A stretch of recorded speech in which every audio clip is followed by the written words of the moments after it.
Hamıya salam. Bugün İbtidai İcma Cəmiyyətinin dərs izahını verəcəm. Dərsimizə keçməzdən əvvəl onlayn dərslərim haqqında sizə məlumat vermək istəyirəm. Dərslərim həftədə 4 dəfə olmalı, 2 saat ərzində keçirilir. Hər mövzunun mütləq şəkildə sınağı və izahı yazılır. Eyni zamanda izah və sınaq mütləq şəkildə qruplara atılır. Dərslərin qaydları bütün qruplarda mövcud olur. Beləliklə dərsə qatıla bilməyən şagirdlər ondan faydalana bilirlər. Həftədə bir dəfə olmaqla ümumi sınaq yazılır. Hansı ki, bu ümumi sınaq həftə ərzində keçirilən bütün dərs mövzularını əhatə edir və bu ümumi sınaqların ərzində Dövlət İmtahan Mərkəzinin xoşladığı suallar belə demək olar və Dövlət İmtahan Mərkəzinin blok imtahanına düşəcək sınaqlardan götürülmüş, onlara oxşar sınaqlar salınır, onlar da uşaqlara işlədilir. Daha sonra ikinci dəfə yenidən 60+ blok sınağı işlədirik. Bu sınaqları işlətməyimizdəki səbəb ondan ibarətdir ki, uşaqlar Dövlət İmtahan Mərkəzinin nələr soruşduğunu və nə tərzdə soruşduğunu tamamilə mənimsəməsidir. Plus olaraq öz şəxsi sınaqlarım da işlənilir. Digər OTK sınaqları, güvən, nəşriyyatı və digər nəşriyyatlar işlənilir. Bir sözlə bütün sınaqlar işlənilir. Bütün növ suallar artıq görülür. Yəni şagirdə yad olan heç bir sual tərzi qalmır. Nəticələrimiz üçün Instagram səhifəmizdən keçid edib baxa bilərsiniz. Vaxtınızı çox almaq istəmirəm. Dərsimizə gedək. Deməli, dərsimizə başlamazdan əvvəl mən belə bir hazırladım sizin üçün. Gəlin bunun izahını verək, dərsimizə başlayaq. Deməli, uşaqlar, dövrlərimiz var. Dövrlərimiz əmək alətlərinin hazırlandığı materiala görə 3 dövrə bölünür. Daş dövrü, tunc dövrü və dəmir dövrü. Dediyim kimi, nə dedik? Əmək alətlərinin hazırlandığı materiala görə 3 dövrə bölünür. Daş, tunc və dəmir dövrü. Daha sonra daş dövrü də öz mərhələsində 3 bölümə ayrılır. Paleolit dövrü, mezolit dövrü və neolit dövrü.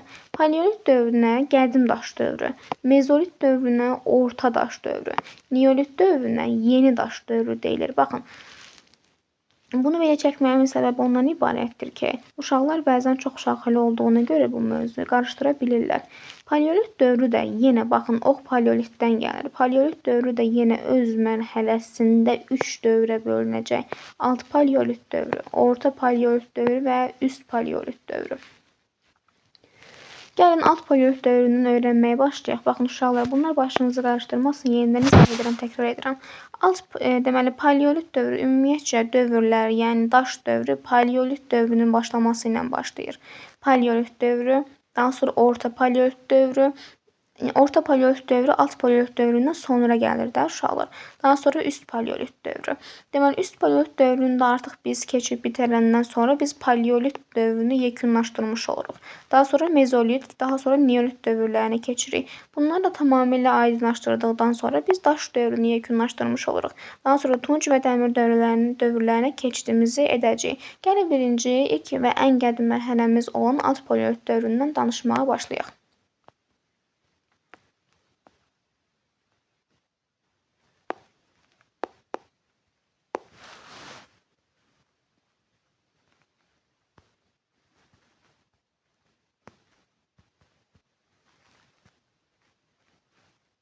Deməli, alt paleolit dövrü ilk insanın yaranmasından uşaqlar 100 min ilə qədər davam etmiş bir dövrdür. Alt paleolit dövrü Azıq mağarasından tapılan materiallar əsasında öyrənilmişdir. Baxın, bu məqam testlərə çox xüsusi olaraq tez-tez düşür. Bunu öyrənmək vacib dediyim kimi. Deməli, bu dövrdə yaşayan, ümumiyyətcə hər dövrdə yaşayan insanın bir adı olur. Hansı ki, bu adlar da mütləq şəkildə öyrənilməlidir. Gəlin elə baxın, buradaca qeyd edək. Alt paleolit dövründə deməli yaşayacaq bacarıqlı insan. Orta paleolit dövründə yaşayacaq neandertal insan. İndi bunlar dərslərimizə keçəndə daha yaxşı bir şəkildə məlumatını verəcəm. Üst paleolitdə də ağıllı insan. Yaxşı. İndi gəlin biz alt paleolit dövründən danışırdıq və yaxud da dedik ki, alt paleolit dövründə yaşayan insana bacarıqlı insan deyəcəyik. Birinci bizim açar sözümüz budur. Yəni testdə bacarıqlı insan gördükmü, bu sözü gördükmü, bizim deməli hansı dövrdə söhbət gedir? Alt paleolit dövründən söhbət gedir. Alt paleolit dövründəki insan bacarıqlı insan adlanırdı. Alt paleolit dövründəki insanlar ilk insanın yaranmasından 100 min ilə qədər yaşamışlar. Yəni ilk insanın yaranması bizə məlum deyil. Belə fikirləşin. İlk insanın yaranmasından, yəni ilk insan yaranıb və 100 min il ötüb artıq.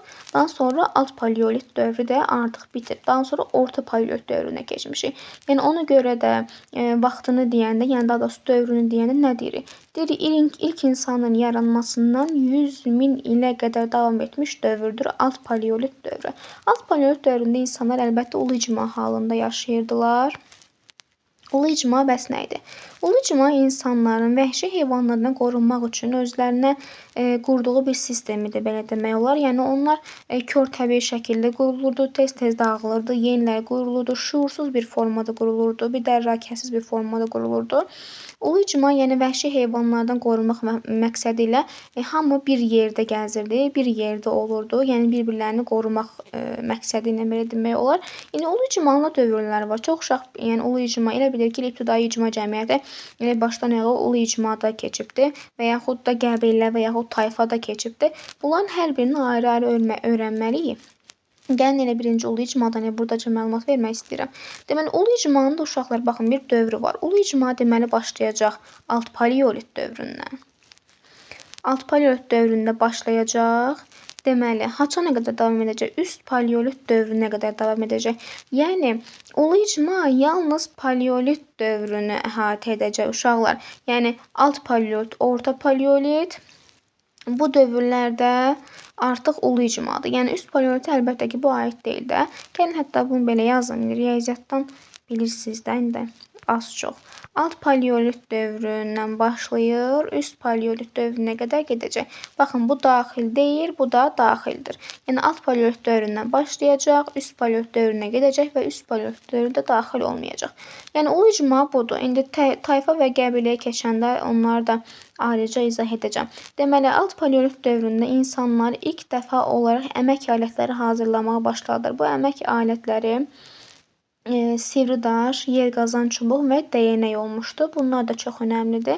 Bu insanlar bəs nə yeyiblər, nə içirdilər? Bu insanlar mənimsəmə təsərrüfatı ilə məşğul olurdular.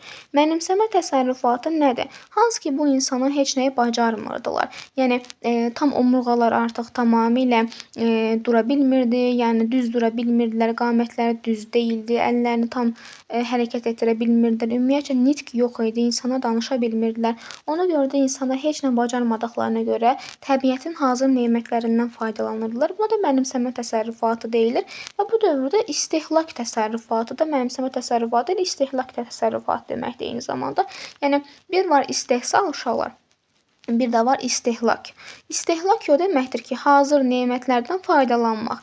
Heç bir, yəni sənin qatqının olmaması. İstehsal isə bir xam malın olması və sənin üzərində müəyyən dəyişiklik edib özünə uyğun bir hala gətirmən. Sən özünə uyğun bir hala gətirməmisənsə, hazır nemətdən faydalanmısansa, sən istehlak təsərrüfatıda yaxud da mənimsəmə təsərrüfatındasan. Alt paleolitin insanları da yeni insanlar, yeni yarandığına görə, insanlar yeni dövrlər olduğuna görə bu insanlar əlbəttə ki, mənimsəmə təsərrüfatını istifadə edirlər. Daha sonra ilk dəfə olaraq təbii oddan istifadə olunmuşdur. Bəlkə ilk dəfə olaraq ümumiyyətcə təbii od nədir? İndi paleolit dövrünün digər mərhələsi olan alt paleolit dövründə, orta paleolit dövründə daha doğrusu odla bağlı danışacağıq. Bu dəfə suni odla bağlı danışacağıq. Gəlin burada elə təbii suni məsələsinə aydınlıq gətirək. Deməli, təbii od ondan ibarətdir ki, məsələn, şimşək çaxdı, ildırım düşdü bir yerə və orada təbiətin öz qüvvəsi hesabına yaranan bir qığılcım oldu, bir od oldu. Hansı ki, insanlar bunu özləri etmədi. Bu təbii oddur. Suni odusa indi orta paleolit dövründə danışacağıq. Bundan sonraki dövrdə insanlar çaxmaq daşını bir-birinə vurmaqla onlardan müəyyən şəkildə qığılcımlar əmələ gətirdilər. O da ki, suni oldu. Yəni, alt paleolit dövründə ilk dəfə təbii oddan istifadə olundu. Daha sonra dedi ki, alt paleolit dövrü Azıq mağarasından tapılan materiallar əsasında öyrənildi. Gəlin yazaq, Azıq mağarası. Deməli, alt paleolit dövrü dedi ki, Azıq mağarasından tapılan materiallar əsasında öyrənildi. Azıq mağarasında arxeoloji qazıntılar edən alimimiz də Məmmədəli Hüseynov idi. Məmmədəli Hüseynov. Xəttim biraz pisdir uşaqlar, ona görə bağışlayın. Deməli, indi Azıq mağarasından nələr tapılmışdı? Gəlin bu haqda danışaq. Azıq mağarasından Məmmədəli Hüseynov tərəfindən 1968-ci ildə 18-22 yaş aralığındakı bir qadının alt çənə sümüyünün qalıq hissəsi, ovçuluqla əlaqədar olaraq obsidian və bazalt çaxmaq daşından hazırlanan əmək alətləri, heyvan sümükləri, ilkin dini ayinlər Azıq mağarasından tapılmışdı. İlk əmək alətləri sivri daş, yerqazan çubuğu və dəyənək olmuşdu dedi. Hansı ki bu əmək alətlərdə ağac və çay daşından hazırlanırdı. Yəni əmək alətlərinin hazırlandığı materialı sizə soruşa bilərlər. Bunları oxuyun, əzbərləyin. Yəni dedi ki ilk əmək alətləri sivri daş, yerqazan çubuğu və dəyənək olmuşdu. Bu əmək alətlərdə ağac və çay daşından hazırlanırdı.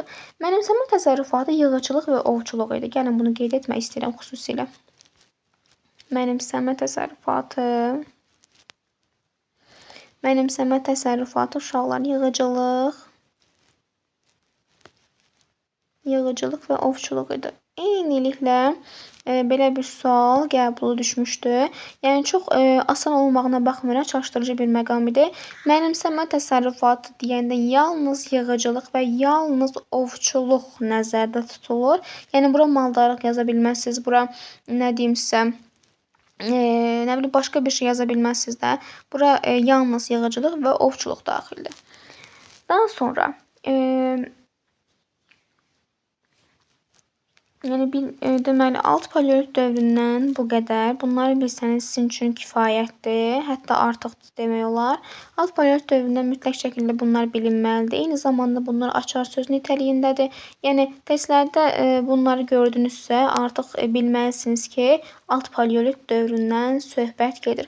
Alt paleolit dövrü haqqında yekunlaşdırıram. Artıq keçirik orta paleolit dövrünə.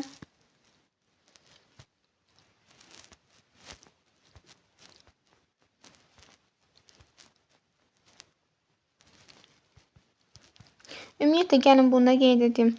Deməli, burada bir sistem qurmuşduq biz. Bunlar əgər yadınızdan çıxırsa uşaqlar, yəni daş dövrünün mərhələlərindən danışıqdır, hələ digərlərinə keçməmişik biz.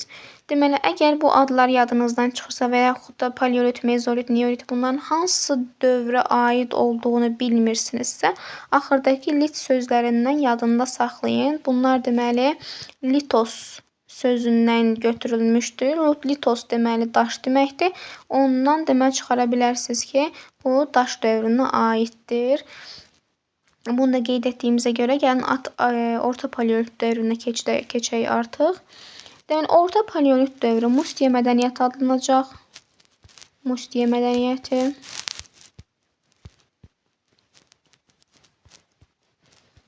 Mustiya mədəniyyəti adlanır bu dövr.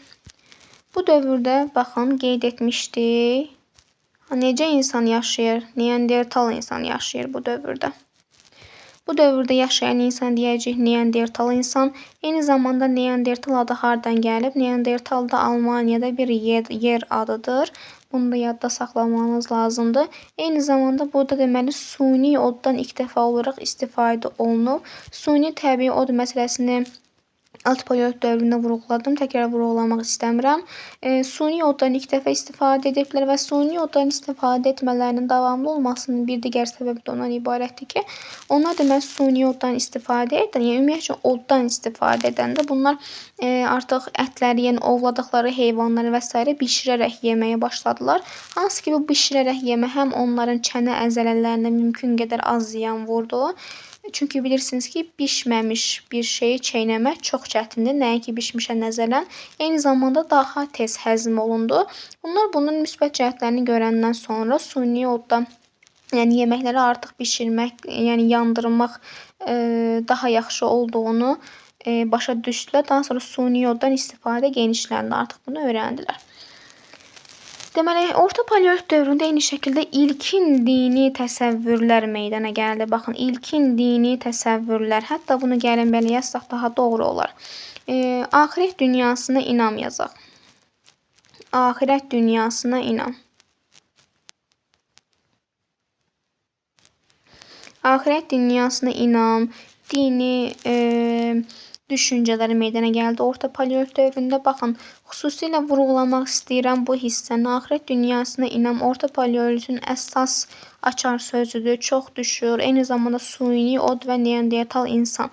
Bunlar çox düşür. Mütləq şəkildə bilmək lazımdır. Daha sonra Orta Paleolit dövrü bəs hardan öyrənilmişdir? Məsəl üçün, baxın, Alt Paleolit dövrünü nə dedik? Alt Paleolit dövrünü dedik ki, Azıq mağarasından öyrənilibdir. Quruçay vadisindən öyrənilibdir. Azıq mağarasından tapılan materiallar əsasında biz bilmişik ki, Alt Paleolit deyə bir dövr var. İndi Orta Paleolit dövrü hardan öyrənilibdir? Orta Paleolit dövrü də 3 zonadan öyrənilibdir uşaqlar. Gəlin onları tək-tək qeyd edim. Bunlar çox-çox önəmlidir. Baxın, birinci zona Qarabağ zonası.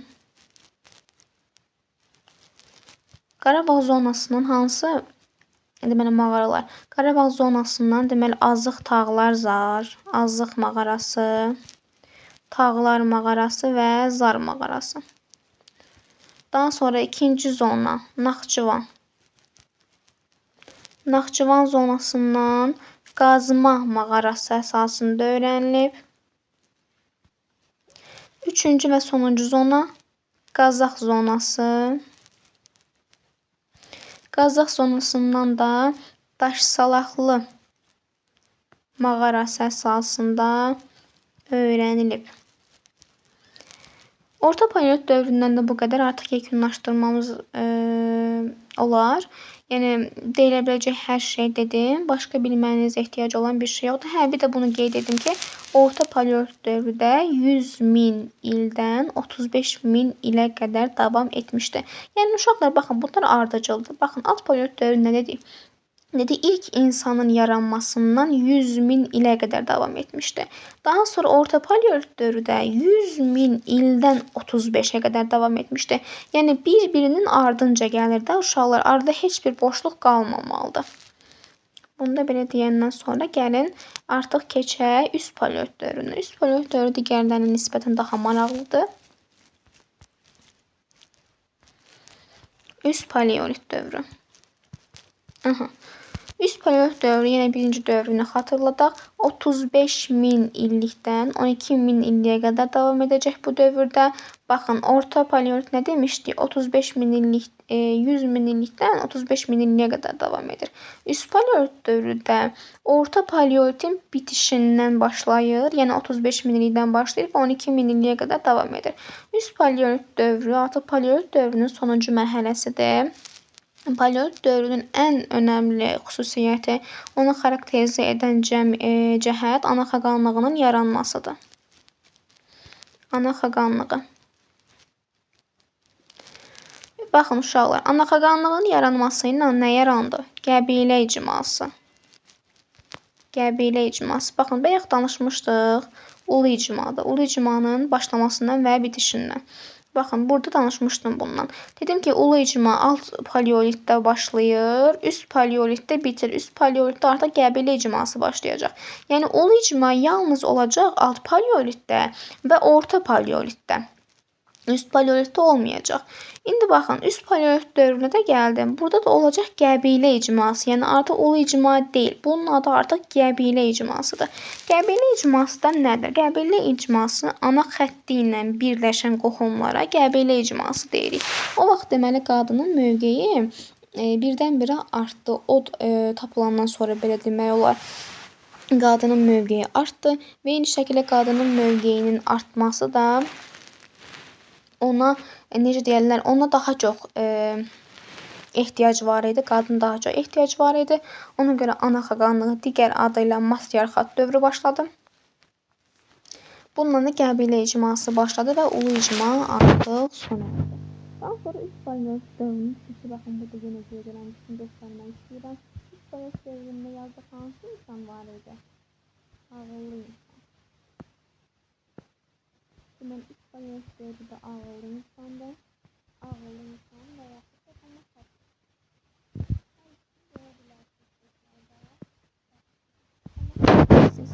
Ümumiyyətcə Homo sapiens hal-hazırda yəni daha çox yaxın olan insan növüdür.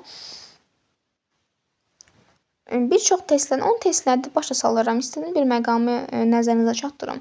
Amma böyük ehtimal başınız qarışar, ona görə onu demək istəmirəm. O qalsın hələlik. Deməli, üst paleolit dövründə dedik ki, ən önəmli məsələ ana xəqanlığının yaranmasıdır. Ana xəqanlığın yaranması ilə qəbilə icması da yarandı. Üst paleolit dövründə yaşayan insan ağıllı insan adlanırdı və yaxud digər adıyla Homo sapiens adlanırdı. Üst paleolit dövründə artıq iqlim müəyyən qədər mülayimləşmişdi və səsli nitq meydana gəlmişdi. Yadınızdadırsa biz nə dedik? Dedik ki, insanlar bir-birlərinə müəyyən şəkildə əlaqə qura bilmirdilər, danışa bilmirdilər. Yalnız əl-qol hərəkətlərlə bir-birlərinə nəyisə başa salmağa çalışırdılar. Amma artıq üst paleolit dövründə ağıllı insan yaranmasıyla, yəni onun təşəkkül tapması ilə birgə səsli, yəni və yaxud da rabitəli nitq meydana gəldi. Baxın, toplu testdə həm səsli nitq deyilir, həm də rabitəli nitq deyilir. Bunların ikisinə də nəzər yetirin. Yəni ikisi də eyni şeydir də bu arada, yəni çaşmayın. Daha sonra müəyyən incəsənət, yəni sadə incəsənət nümunələri meydana gəlməyə başladı. Üst paleolit dövründən bu qədər. Başqa əlavə edəcəyim bir şey yoxdur ümumiyyətcə. Bunları deməli istəsəz baxın belə qoyuram, screenshot edə bilərsiniz, götürə bilərsiniz. Əzbərləsəz əlbəttə ki, daha yaxşı olar. Gəlin keçək digər səhifəyə. Və artıq paleolit dövrünü uşaqlar yekunlaşdırdıq biz. Paleolit dövrünü yekunlaşdırdığımıza görə keçəcəyik deməli mezolit dövrünə. Gəlin qeyd eləyək, mezolit. Mezolit dövrü uşaqlar, baxın digər adlarında yazıram qabağında. Deməli, ortadaş dövrüdür. Və yaxud rast gələ bilərsiniz ox və kaman dövrü.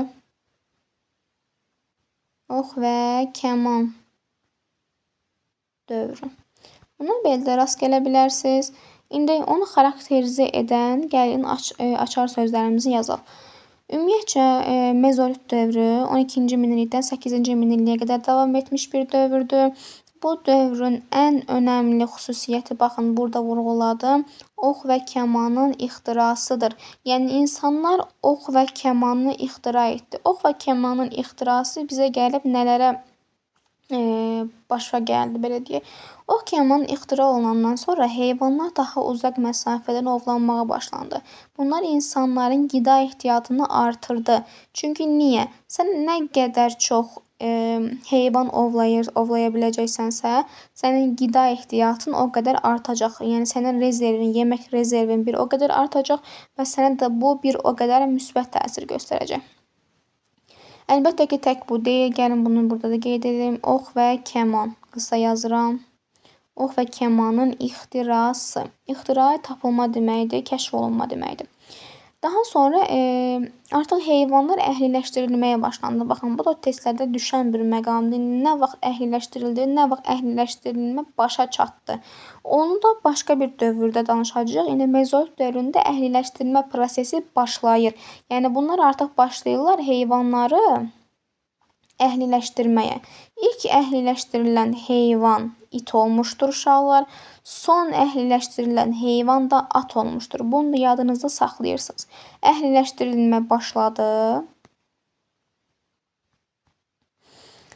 Daha sonra əkinçilik vərdişləri deməli başlayacaq. Bu da ibtidai əkinçiliyin necə deyərlər, əsasını qoyacaq. Bəs əkinçilik vərdişləri necə yarandı? Əkinçilik vərdişləri uşaqlar yağış yağdı. Yerdə bu insanlar gördülər ki, yağış yağandan sonra o yağış yağmazdan əvvəl düşən toxum artıq yağışın suyu ilə və fotosintezlə və s. birgə artıq başladı. O oradan cücərməyə, artıq yeni bir ot əmələ gəldi oradan. Bunlar onun yeyilib yeyilə bilməyəcəyini əlbəttə bilmirdi. Yəni, onu böyük ehtimal yedilər və yaxud yemirdilər. Yəni, bu onlar üçün həyatında yeni bir yer idi. Ona görə də artıq deməli, əkinçilik vərdişləri ilə ibtidai əkinçiliyin əsası qoyuldu. Baxın, bunlar çox önəmlidir. Testlərdə tez-tez düşür özdə. İbtidai əkinçilik. İbtidai əkinçiliyin belə əsası qoyuldu. Yəni baxdılar, yağış yağdı, toxum düşdü, nəsə cücərdi. Deməli, burada nəsə çıxırsa, bir dənə toxum əkək, yağış yağanda baxa bir də cücərəcəkmi? Hə, cücərdi. Deməli, burada müəmmalı bir səbəb var. Artıq bundan sonra özləri nəsə əkməyə başladılar da. Yəni bunlarda da dərrakə yarandı ki, məsəl üçün, atıram, bir meyvə, məsələn, alma meyvəsinin dənəsini ora deməli əkəndə və onun üstünə yağış gələndə baxdılar ki, artıq ağac yaranır oradan və ağacın üstünə yenidən alma əmələ gəlir. Yəni bunlarda o şüur, o dərrakə çatdı ki, deməli bu nə əkərsənsə onu biçərsən. Yəni nə əksən, nə də onu da yeyərsən. Yəni bu onlarda bu çağrışımı etdi. Günlük notalarımızdan sonra dərsimizə davam edək. İbtidai əkinçiliyin əsası qoyuldu. Eyni zamanda ibtidai maldarlığın da əsası qoyuldu. Baxın, elə burdaca ibtidai maldarlığın əsası qoyuldu. Bunun gəl əvvəlində yazaq. İbtidai maldarlıq. İbtidai maldarlıq. Deməli, uşaqlar əhliləşdirilmə başlayandan sonra ibtidai maldarlığın da əsası qoyuldu. Yəni bunlar artıq heyvanları əhliləşdirməyə başlayandan sonra bunlar üçün həyat daha da asanlaşacaq. Daha sonra artıq mənimsəmə təsərrüfatı bitir uşaqlar. Mənimsəmə təsərrüfatından bunlar keçirlər artıq istehsal təsərrüfatına. Baxın, digər dövrlərdə nədən danışdıq? Gəlin, diqqət yetirin bu hissələrə bir də. Alt paleolit dövründədir ki, bu insanlar yəni heç nəyi bacarmırdılar, əllərindən bir iş gəlmirdi. Ona görə də bu insanlar təbiətin hazır nemətlərindən istifadə edirdilər. Onları yeyirdilər həyatda qalmaq üçün. Eyni zamanda orta paleolit və üst və ümumiyyətcə paleolit dövründə bu belə idi. Yəni paleolit dövründə yalnız və yalnız istehlak və yaxud mənimsəmə təsərrüfatı idi.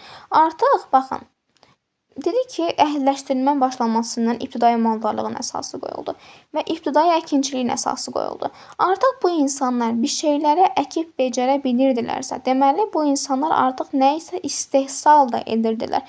Yəni onsuz da bir alma yeyirsən, almanın gedib orada dənəsini əkmək nə isə istehsal etməkdir. İstehsal etmək, məsəl üçün, oradakı xam mal almanın dənəsidir və yaxud hər hansı bir toxumdur. Oradan sənə verilənlər, məsəl üçün, torpaq və yağış suyudur. Bunlar əsasında sən bir xam mal əmələ gətirirsən və ondan artıq istehsal özünə görə, özün mənafeyinə uyğun bir şey istehsal edirsən. Bu da ki, artıq yəni məntiqi cəhətdən əslində bunu düşünə bilərsiniz. Yəni mənimsəmə təsərrüfatından artıq istehsal təsərrüfatına keçilir. İnsanlar artıq hazır bir şəkildə bir şeyləri əldə etmirlər. Artıq bir şeyləri özləri istehsal edirlər. Daha sonra digər önəmli bir məqam mikrolit əmək alətləri. Mikrolit əmək alətləri. Baxın, mikrolit əmək alətləri balaca ölçülü əmək alətləri deməkdir. Bu insanlar artıq bu dövrdən başlayaraq mikrolit əmək alətləri hazırlamağa başladılar. Bu dövrün bir digər çox önəmli açar sözüdür. Eyni zamanda ox və kaman da çox önəmlidir. İbtidai əkinçilik və maldarlıq da bu hissədə çox önəmlidir. Yəni bunlar gördünüzsə, əlbəttə ki, deyirsiniz, bu ortadaş və yaxud da mezolit dövrüdür. Balıq ovlamaq üçün harpundan istifadə edildi. Bu da eyni şəkildə harpun. Baxın, harpun önəmli bir əmək alətidir. Bundan balığı ovlamaq üçün istifadə edirlər. Daha sonra axirət dünyasına inam artdı. Biz dedik ki, axirət dünyasına inam nə zaman yarandı? Orta paleolit dövründə yarandı. Yəni paleolit dövründə yarandı, mezolit dövründə, yəni ondan digər dövründə daha da artdı. Daha sonra dəfn zamanı məişət əşyaları və büt qoyulurdu ölünün yanına. Bu da o zamandan artıq təbəqələşmənin necə deyərlər, yaranacağının bir göstəricisi idi. İndi Tunc dövrünə keçəndə bunu daha aydın bir şəkildə başa düşəcəksiniz. Dəfn zamanı insanların yanına, baxın, dəfndə dəyişiklik. Dəfn zamanı və yaxud belə yazaq. Dəfn zamanı, deməli, uşaqlar baxın, məişət əşyası, yəni həmən insanın istifadə etdiyi əşya və yaxud bir digər məişət əşyası və baxın, bunu böyük hərflə yazacağım. Büt qoyulurdu. Büt nədir? Büt bizim bildiyimiz bütdür, yəni putdur büt. Hər hansı bir şeyin, hər hansı sitayiş edilən bir şeydir. Hər hansı bir heykələ bənzər bir şeydir. Əlbəttə o vaxt heykəl yox idi. Yəni hər hansı sitayiş etdikləri, hər hansı inandıqları, hər hansı bir cisim də ola bilər, hər hansı bir əşya da ola bilər. Onu büt deyirlər. Bu büt də Qobustandan tapılmışdı uşaqlar. Bundan nəzərinizə çatdırım. Daha sonra mezolit dövrü haradan öyrənilmişdi? Mezolit dövrü Qobustan və Qazax zonalarından öyrənilmişdi. Baxın, yadınızdan saxlayın. Qobustan və Qazax. Baxın, hardan, nə hardan öyrənilir? Çox düşür. Bunları əzbərləmədiniz. Elə bildiniz ki, bu dərsi heç öyrənməmisiniz. Qobustanda və Qazaxda hər ikisində də damcılı mağarasından öyrənilibdir. Damcılı mağarası. Daha sonra Azərbaycanda gəmiçilik inkişafından bağlı bir məlumatımız.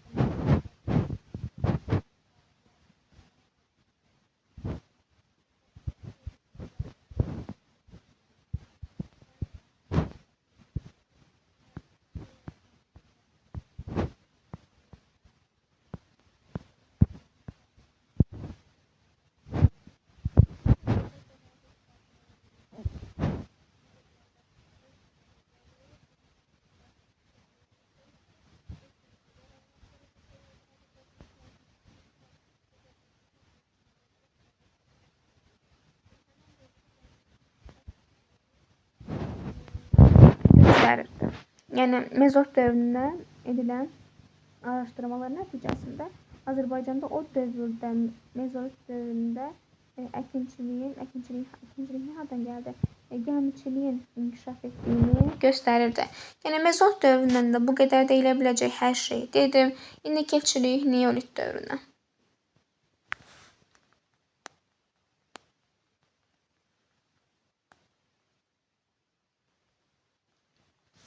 Neolit dövrü uşaqlar 8-ci minillikdən 6-cı minilliyə qədər davam etmişdi. Bu dövr daha çox toxa əkinçiliyi dövrü,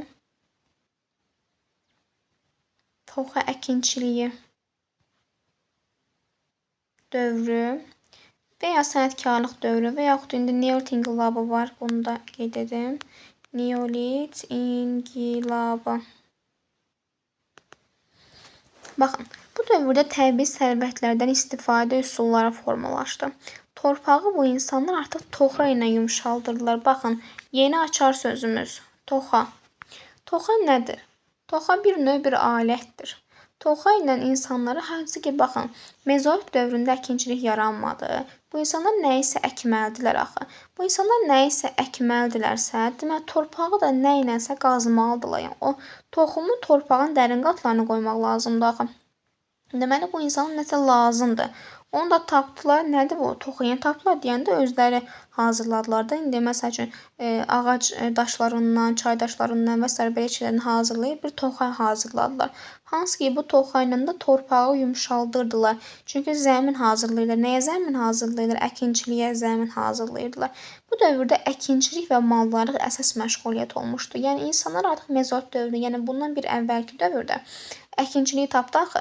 Əkinçiliyi tapdığına görə hamı, yəni əkinçilik və maldarlıq bunlar çox yararlı idi. Yəni qida ehtiyatlarını artırırdı, təbiətə möhtac olmurdular. Ona görə də bu dövrdə deməli əkinçilik və baxın bunu qeyd etmək istəyirəm, çox düşür. Əkinçilik, maldarlıq əsas məşğuliyyət. Maldarlıq əsas məşğuliyyət. Xəttim pisdi. Amma siz buna fikir verməyəcəksiniz əlbəttə. Daha sonra uşaqlar, əmək alətləri bu dövrdə çaxmaq daşı və dəvə gözündən hazırlanırdı. Hansı ki, bu da paleolit və neolit dövrləri üçün oxşar cəhətdir. Bunu da yadınızda saxlayın. Daha sonra nə demək olar? Deməli bir də bunu deyə bilərəm. Tovuzda Göytəpə. Baxın, bunları gəlin qeyd edim. Hansı ki, bu saydığım bir neçə yer. Bu yerlərdən tapılan əmək alətləri istehsal təsərrüfatının yarandığını sübut edir. Baxın, bu testlərdə mütləq şəkildə sizin qarşınıza çıxacaq. Yəni mümkün deyil ki, çıxmasın. Deməli, istehsal təsərrüfatının yarandığını, istehsal təsərrüfatının qısa yazıram.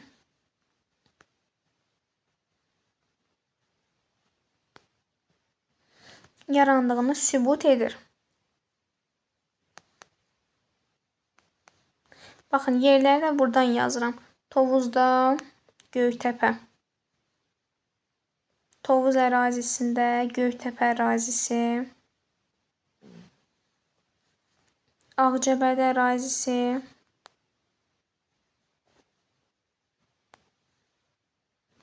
Ağcabədidə Kamiltəpə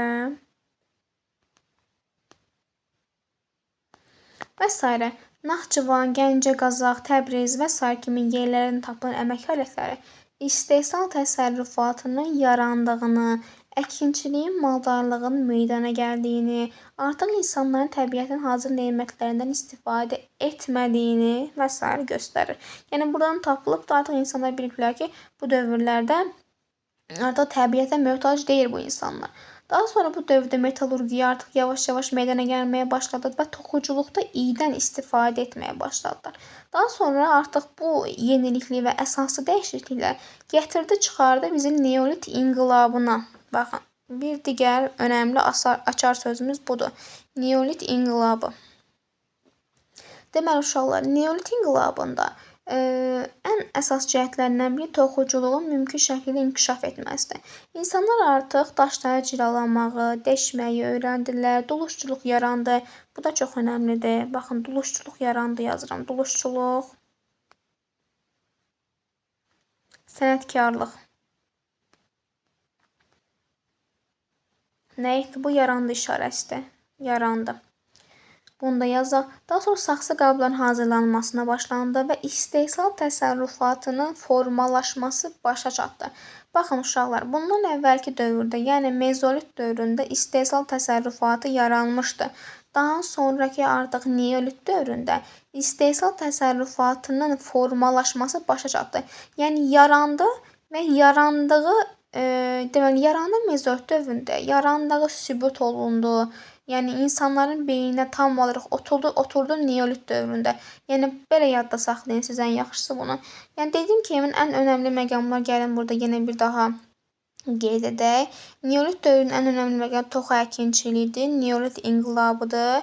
Əkinçi maldarlığın əsas məşğuliyyətə çevrilməsidir. Daha sonra bu deməli bu yerlərdə və duluzçuluq və sənətkarlığın yaranmaqdır. İstehsal təsərrüfatının yarandığını sübut edən ərazilər mümkün şəkildə testlərə eyni zamanda sınaqlara düşür. Topluluqda da varmı? Mən topluluğa çox rast gəlməmişəm, amma topluluqda düşməmək o demək deyil ki, bu düşmür. Bu dərsliklərdə varsa, əlbəttə ki, haçan bir gün qarşınıza çıxacaq. Deməli, neolit dövründən də bu qədər. Hər deyiləcək hər bir şey dedim. Başqa bir şey qaldığını düşünmürəm. Əgər qaldısa kommentlərdə mənə və digər yoldaşlarınıza bunlar haqqında məlumat verərsiniz. Deməli uşaqlar, bugünlük burada yekunlaşdırmaq istəyirəm. Çünki artıq neolit dövründə öyrənməyimizlə biz hansı dövrü öyrəndik? Gəlin buradan bircə baxın. Baxın biz nələri öyrəndik? Gəlin buradan baxın. Deməli paleolit bax alt paleolit, orta paleolit, üst paleolit dövrünü öyrənməklə paleolit dövrünü yekunlaşdırdıq. Daha sonra mezolit dövrünü öyrəndik və neolit dövrünü öyrəndik. Bunları öyrənməklə biz daş dövrünü tamamilə yekunlaşdırdıq. Digər dövrlərə digər videolarda çəkəcəm. Çünki mənim video izahlarım olduq qədər uzun çəkir. Sizin də başınızı yormaq istəmirəm. Çünki bu mövzu yəni o qədər düşünüldüyü qədər asan bir mövzu deyil. Xüsusilə əzbər tələb edir və eyni zamanda uzun gedən bir mövzudur. Sizə məsləhətim o olardı ki, həmişə sıra-sıra yazın. Yəni ilk olaraq topluya məncə başlamayın. Yəni mümkün qədər Xəyal Əhmədovanın və yaxud da digər test tərtibçilərinin sınaqları var. Hansı ki, o sınaqlarla paleolit dövrünü hissə-hissə beyninizə yazın, əzbərləyin. Artıq görəndə bilin, açar sözlərdən istifadə edin. Xüsusilə baxın bunlarda çox önəmlidir. Hansı insanın yarandığı da və s. kimi bunlardan istifadə edin. Daş dövrünü tamamilə yekunlaşdırandan sonra bir gün təkrarını edəndən sonra tunc dövrünə və dəmir dövrünə başlayın. Məsləhət görməzdim ki, hər birini eyni gündə öyrənəsiniz. Bunlar çünki qarışacaq. Ümumiyyətcə bloka da çox asan bir formatda düşmür. Nisbətən gəliz formada düşür. Bunu yaxşıca öyrənmək lazımdır və qapalı sual olaraq düşür. Yəni mənim gördüklərim, nəzərimə çarpan daha çox o idi. Bugünlük bu qədər uşaqlar. Ümid edirəm razı qaldınız dərsimizdən. Əgər hər hansı bir şey əlavə etmənizi istəyirsinizsə, kommentlərdə mənə bildirə bilərsiniz. Kommentlərə cavab verəcəm. Sağ olun, salamat qalın.